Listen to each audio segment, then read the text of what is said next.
Hello and welcome back to another interesting episode of Holistic Happiness Club. So, today's episode is about 5 best practices for a gratitude routine. So, this episode is a little bit of extension of the last episode. In the last episode, we discussed about the obstacles that you face when you start your gratitude journey. And even when you don't start your gratitude journey, what are the obstacles? What are the problems that you face? What are the problems that prevents you from feeling grateful on a day-to-day basis? So that is what we discussed in the last episode. But in today's episode, we are going to discuss 5 best practices for a gratitude routine. Meaning, when you are going to design your gratitude routine, what are the things that you should be keeping in your mind? So, a best routine, a great routine, great gratitude routine is the one which avoids all such problems which we discussed in the last episode, but also covers the maximum range of gratitude so that you can get the maximum benefit of practicing gratitude in the shortest amount of time possible.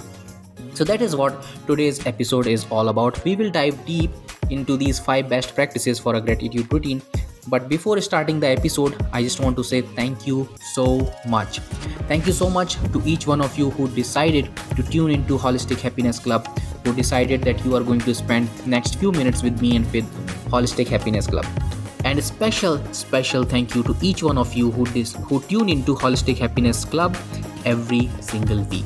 It is your investment of time, whether you are investing the time every single week or just this time.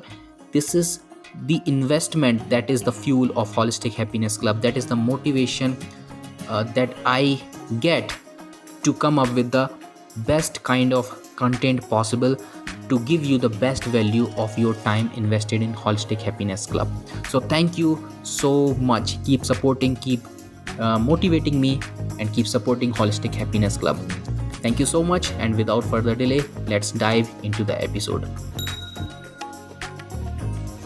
Hi, my name is Akshay Tiwari. I'm a holistic happiness coach, author of the book named Usher, and the founder of Holistic Happiness Club. Holistic Happiness Club is a place where we talk about happiness in a holistic manner. We understand that happiness is not a single faceted thing, it is a multifaceted thing. So it needs to be looked at and talked about in a holistic manner, in a 360-degree perspective. So anything that touches our life is part of our happiness as well. So anything that is part of our life, we talk about that in Happiness Club.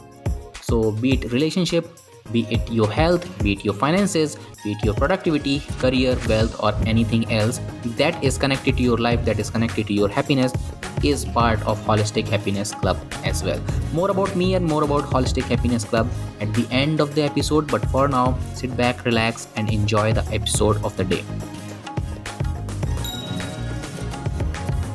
All right, so let's start the episode of the day. 5 best practices that you should be doing and you should be keeping in your mind when you're designing your gratitude routine so that you can get the maximum benefit in the shortest amount of time possible. So, but before we get into those 5 best practices, I just want to touch upon something that is called targeted application of gratitude. See, the thing is that the application of gratitude is so vast, it is so huge, and there are different dimensions of gratitude, and each one of us might be feeling gratitude, but maybe we are lacking in one of the dimension of the gratitude. So, when we design our practices for the gratitude, we should target it towards a life area, or maybe we should target it to enhance the dimensions of gratitude. So, it is like saying that when you start from your home, if you do not have any target set, any destination set, then you will be wandering forever and you will not reach anywhere. Maybe you will enjoy that wandering as well, that is there, but you will not reach anywhere, you will not achieve anything. So in order to apply gratitude in strategic manner to get the maximum benefit out of it, you need to uh, target it towards a specific thing. And if you are not targeting it, then also you are going to get so many benefits. As I said, if you are not having any target when you are coming out of your home, you will be wondering, and chances are that you will enjoy that wonder. If you are a nature lover, or if you are a lover of the whole creation in general, you will enjoy that. Gratitude is such thing. So if you do not have any target application, if you do not have any target area in your mind, and if you are just practicing gratitude, still you are going to reap so many benefit, still you are going to enjoy those practices. But it is a little better, or I would not say better, but in some cases you would want to target it to some particular thing. So this is what I'm talking about, that when you practice, when you design your gratitude routine, target it towards a life area or a dimension of gratitude, so that you can reap maximum benefit in that particular direction. So for example, you are struggling with health or relationship or workplace stress, or your career or your wealth or your business, anything, like, so when you target gratitude in that particular area, then your practices are much more specific in that area, and that area starts improving. In the contrast, on the contrary, if you are not targeting it, then maybe in the area in which you are lagging behind, in which you are not able to progress, that area will not receive that much of attention, and you will still feel little bit lagged behind. Okay, so it is better to target one area when you are designing your gratitude routine, and after 3 months or something, maybe 6 months, once your that area starts getting better, then you redesign your gratitude practice. So what that can be, as I said, it can be a life area, it can be health, relationship, workplace, career, business, wealth, money, whatever. All right, and it can be a gratitude dimension also. It can be like, you want to improve the feeling of the gratitude in intensity, like how deep you feel the gratitude for some event or for some person, and or the span, for how long you feel grateful for one particular event, or the density, meaning how for how many people you feel grateful for one single event, or the frequency, how frequently you feel grateful in the day, because there are so many miracles happening every day, and if we want, we would be grateful maybe every single minute for something or the other. So what you want to increase, in which direction you want to grow, maybe some people might be feeling great gratitude every single minute for something, like, so their frequency is intact, but maybe their intensity is not that much, so they might need to increase the intensity, right? So you need to assess yourself, and then accordingly you need to design your gratitude practice, and you need to target your gratitude practices towards that particular area of improvement. So this is what I wanted to touch before starting the episode. Now, the first best practice of designing your gratitude routine is avoid gratitude fatigue. Yes, gratitude fatigue, what it is. In the last episode, I discussed about adaptation. So, because of this adaptation, sometimes gratitude fatigue also takes over. So, if you have similar kind of exercise that you are doing every day over and over, we get adapted to that particular exercise, and that exercise stops giving us the result, because we develop the pattern. We do not feel grateful anymore about those things, because we are anticipating all those things, and those things are happening in a autopilot mode, and we are not able to feel it deeply in our heart. And that's when it gratitude fatigue kicks in, and you stop feeling grateful about those things. So what you can do, you can design different kind of exercises, right? That a little bit of them I will discuss in this episode also. Reflect deeply, meaning if you pick one thing, go as specific as you can in that particular one thing. Okay, and maybe do not practice gratitude on a everyday basis, maybe 2 or 3 times in a week, that might be enough, right? So that you can decide. I mean, most of these things which I'm going to talk about, these are specifically for beginners. They will give the results for people who have been practicing gratitude for years, but it is especially for beginners, so that you do not do these mistakes, so that your journey of gratitude should is going to be long enough. Okay, so that you don't quit in the beginning. Okay, so As I said, avoid gratitude fatigue. And how you avoid gratitude fatigue? Mix it up, means use variety of exercises of gratitude. Take breaks, meaning you can practice gratitude three times a week and reflect deeply. Okay, so these are the things that you can try to avoid gratitude fatigue. All right, so second best practice is provide contrast in your gratitude. So how do we practice gratitude? We say that I'm thankful about this thing, I'm thankful about this person, I'm thankful about this incident, I'm thankful to universe that this event has happened in my life or in my day. This is how we practice gratitude. So we always try to be thankful. It's a good thing, it's no doubt it's a good thing. But our mind is designed something somewhat differently. We need contrast, we need opposite end also sometimes, in order to measure how good it was or how bad it was, right? So in order to measure how bright something is, we need a dark background. So similarly, you might need to have a contrast in order to feel how grateful you are about a particular event.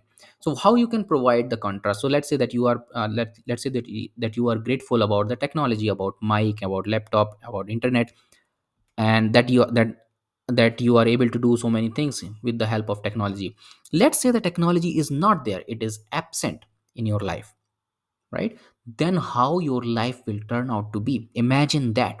Imagine a negative scenario, that that technology is not there, mobile phone is not there, laptop is not there, all those apps on which you order food or maybe you book a ride, those are not there, GPS is not there. How your life will be?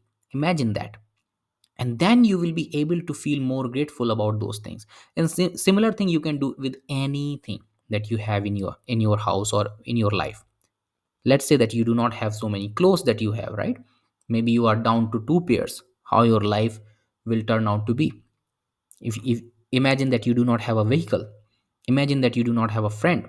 Okay, so you can provide any kind of contrast. How? It's up to your imagination what kind of contrast you want to provide to your practice, right? So that was the second practice. And the third best practice is imagine if something had not happened. So in the last practice, providing contrast, I'm saying that imagine the absence of something or some person, maybe, right? But in this one, I'm saying that imagine an event has not happened. Maybe if you have not gotten your first job, how your life will turn out to be. Imagine you were not there in a concert or in a party where you have met your partner, your girlfriend, or your wife. How your life will turn out to be, right? Imagine you did not go to the college in which you went. How your life will turn out to be. Okay, so some imagine something that has a special place in your life, and then imagine that it has not happened. How your life will turn out to be, how you will define meaning of different events that are happening in your life, how they will feel to you, right? Try to imagine alternate scenario. Maybe there will be some scenario there that in some ways they might be a little bit better, but then try to think of that what is the best in these scenarios, and then you will be able to appreciate those event and those people a little bit more, right? So this is another kind of exercise, and again, there is no limit how much you can think that if something has not happened. Okay, and try to go as deep as possible in every particular aspect of this exercise. Okay, and then you will find that layer by layer new things are coming up, and this will become a very interesting exercise. Okay, so this was the third best practice that you can do in order to maximize your gratitude benefit. Okay. So before I go ahead and I share last two best practices, and you don't want to miss the fifth one for sure, I have a very special request. I have a request that if you are listening to this podcast on Spotify or iTunes, they have a very special feature where you can rate this podcast up to 5 star. So my request is please rate this podcast up to 5 star and let me know your feedback. Let me know what do you think about this podcast. Let me know what do you think about this episode. Let me know what else you want to hear from me. Let me know if there is any topic that you want me to talk about. Let me know if there are any mistakes that I'm making so that I can improve myself. Any kind of feedback is welcome. And if you are listening to this episode on YouTube, please like, please share this video, and please subscribe to the channel.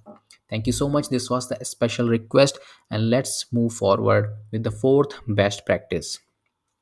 Fourth best practice is contemplate the mortality of your life. See, this is the harsh reality, or the maybe the better reality, or the best reality of life, that life is going to end. Anything that we have, anything that has a form here in this life is going to end, including our friends, our loved ones, and us as well. We are not going to live forever, right?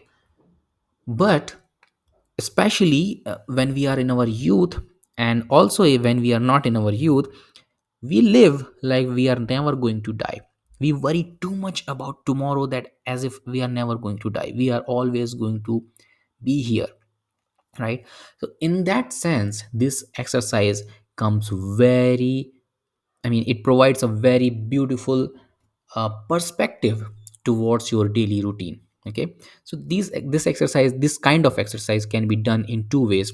Imagine your death in future. So let's imagine that you have grown old, like 80, 85 years, 90 years, 100 years, and then you are looking back and thinking how your life has gone. Would you be worried about these things which about which you are worried today? Okay. Um, or or will you be emphasizing on something else? If your life, if you are imagining your life after 40 or 50 years, maybe 60 years, okay, then how your life will turn out to be, and how you will imagine these events that you are putting so much importance today. Okay, how these events will feel like. All right, so this is one scenario, and another scenario is that imagine that you are about to die in 6 months. Then what will happen? Will you emphasize on the events that you are emphasizing on today? Will you emphasize too much on, like, paying the bills or maybe meetings, etc.? How it will turn out to be? It's not always that you will not emphasize on the daily chores. Maybe you will start doing them in much better way, right? So it is up to you. It is very personal, it is very subjective. So when you imagine these scenario, it will bring back the mortality of life.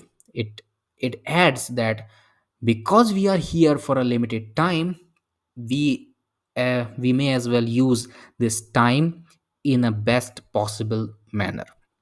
All right, I'm not asking you to imagine that you are going to die tomorrow. Then whatever you are doing will not make any sense, right? Then you would want to maybe spend all the savings that you have in just a day. I'm not asking you to do that. I'm just asking you to imagine that because life is mortal, and we are all are going to die. And not only you are going to die or I am going to die, everything that surrounds us has a lifespan, whether it is living being or a non-living being. Everything has a lifespan, right? So you can do this exercise with anything, but it works best with you. It brings back that element that you are here for the limited time, and what you want to make out of that time, it is up to you, right? So that is the fourth best practice, that let you appreciate the current moment, the present moment, the present blessings that you have right now a little bit more. That is how it fits into the gratitude. All right, so this was the fourth best practice. And the last one, the last best practice is receive gratitude from others. This is the most profound study or the finding that has been found once the positive psychology has started studying gratitude. That practicing gratitude is one thing, that practicing, you know, that practicing three good things or three things that you are grateful about, or any other thing that you are thankful about, that is one thing. But if you are able to receive gratitude if you are able to receive a thanks from someone, a genuine thanks from someone from the heart, that will give you a lot more benefit compared to any other exercise. Okay, now you might be thinking that I'm not receiving thanks on a daily basis, right? So how can I do this exercise? So there are ways to do that exercise. So one is that you can imagine some old scenario. Our mind does not know the difference between the reality and the imagination. That then you can go back to the incident or the event when you genuinely received some thanks from someone, right? Genuine thanks. So you can play that scenario in your head over and over again, and you can receive the same benefit as long as you are imagining it with the whole vivid imagination. Okay, and another way is that you can associate yourself in some um, imaginary story, or maybe in some movie where you or your character is receiving thanks. Because as I said, our mind does not know the difference between the imagination and the reality. So when you play this in your head, our mind, it accept it as a reality, and it gives you the same kind of benefit. It has been studied and it has been proven as well. So even when you are listening to some story, and when you associate yourself with a character, and that character is receiving genuine thanks from someone, the people tend to notice the physical changes, their heartbeat change, their respiratory means their um, breathing changes. And you can see this when you are watching a movie. If it is a suspense or thriller movie, and if it is a tensionful situation, your heartbeat goes up, like, so because something imaginary is going on in front of you, but your mind is considering it as real. So that way you can also practice this exercise, practice this kind of routine, gratitude routine. Also, you can do one more thing. You can practice law of karma. The more thanks, more gratitude you give to others, the more time you are thankful to other, and you give genuine appreciation to other, somehow, in some way, you will receive appreciation from other as well. So do that. Appreciate other people, right? Don't do that in the expectation that people will appreciate you. Most likely the people to whom you are appreciating, they will not appreciate you, but maybe someone else will. Okay, yeah. So that was the fifth best practice that you need to include in your gratitude routine. So let's conclude the whole episode today: sustaining a meaningful gratitude practices. Gratitude practice. So by incorporating these five best practices that I just described into your daily life or into your gratitude routine, you can create a gratitude routine that is both sustainable and that also works on targeted area, and that also gives you the most benefit. You can embrace the transformative power of gratitude to enrich your overall well-being and your personal growth and your targeted growth as well, right? So you need to keep in mind that you at all cost you are avoiding gratitude fatigue, and you are having some kind of exercise where you are receiving gratitude from others. And also there are other practices that I have shared. They are equally powerful when you do them, right? So these were the five best practices. This is the end of the topic of the day, but before I end this episode, I want to announce two things. One is that I have written an ebook. The title of the ebook is The Happiness Blueprint: Practical Strategies for a Fulfilled Life. It's a pocket size ebook full of actionable items that you can pick right now and start doing right now, and start feeling the change, and you can feel that your happiness quotient is increasing right at this moment. All right, so to download this ebook, the link is given in the description, so go ahead and download this ebook.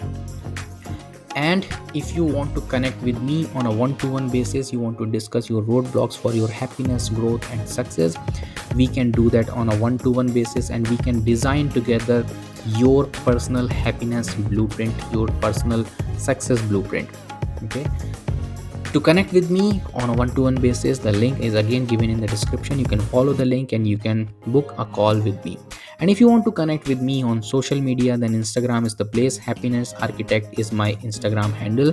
You can go ahead and follow me over there, and you can DM me also. You can ask your questions. I will be very happy to reply over there. And if you want to know more about me and my programs, coaching programs, and other things, then you can visit my website akshaytiwari.in. So that was the end of the episode 2. Hope you have enjoyed it. Take care of yourself, take care of your loved one until we are meeting with one another again, and take care of the people around you. And always remember, happiness is a lifestyle. God bless you. Bye bye. Take care.